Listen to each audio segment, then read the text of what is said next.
From Washington is recognized, and then the gentleman from North Carolina. Thank you, Mr. Chairman. Mr. Smith, thank you for coming here today.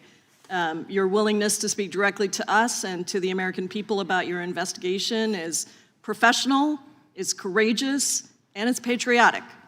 It's high time that the American people hear directly from you about the results of your investigation of President Donald Trump for his criminal actions leading up to and the day of January 6th, 2021.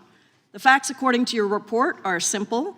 Without a single piece of evidence, Trump sowed doubt about the 2020 election results and urged his followers to, quote, walk down to the Capitol and fight like hell on January 6th. And that's exactly what they did. Thousands of insurrectionists violently tried to stop Congress from certifying the 2020 election and doing our duty, and they assaulted law enforcement officers, some of whom are sitting right here in the chamber with us. I was trapped in the House gallery with a small number of members that day, and I will never forget the pounding on the doors and the insurrectionists threatening to kill us right outside. My Republican colleagues keep trying to rewrite history. They claim that somehow Trump's words and actions did not legally rise to the level of criminal activity, that he did not directly cause violence at the Capitol. And so I want to set that record straight with you right now. First of all, you successfully secured indictments against Donald Trump in two major federal cases: election interference in the 2020 election and mishandling of classified documents after leaving office. Is that correct? Yes. And you've been a federal prosecutor for nearly 30 years. You led this investigation, combing through hundreds of thousands of documents, photos, videos, and communication. Did your investigation find that Donald Trump attempted to manufacture fraudulent slates of presidential electors in 7 states that he lost? Yes. Did he pressure state officials to ignore true vote counts in those states? Yes. Did he spread lies and conspiracies to his followers to make them believe that the election had been illegally rigged against him?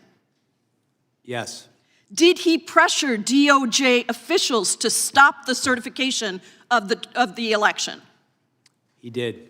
Did he pressure his own vice president, Mike Pence, to stop the certification against the oath of office that he had sworn to the Constitution? He did.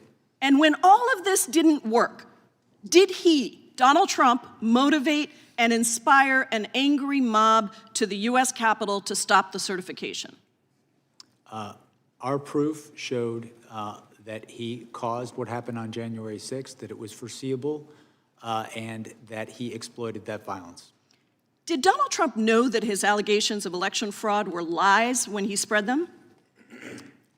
Our proof was that he did, and we intended to prove that at trial.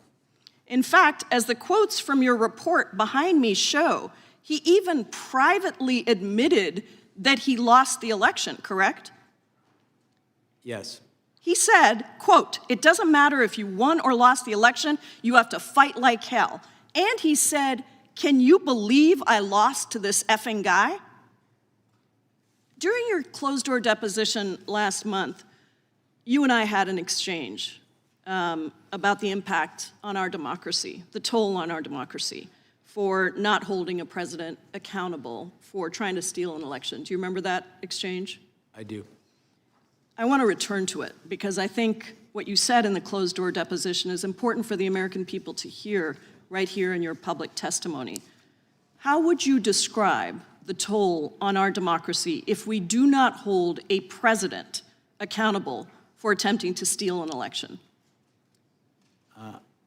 My belief is that if we do not hold the most powerful people in our society to the same standards of the rule of law, it can be catastrophic because if they don't have to follow the law, it's very easy to understand why people would think they don't have to follow the law as well. And so I think the law should be applied equally to everyone. And what do you think the toll is for future elections and future presidents who try to steal an election? I think if we don't hold people to account when they commit crimes, it sends a message that those crimes are okay, that our society accepts that. I believe that if we don't call people to account when they commit crimes in this context, it can endanger our election process, it can endanger election workers, and ultimately our democracy.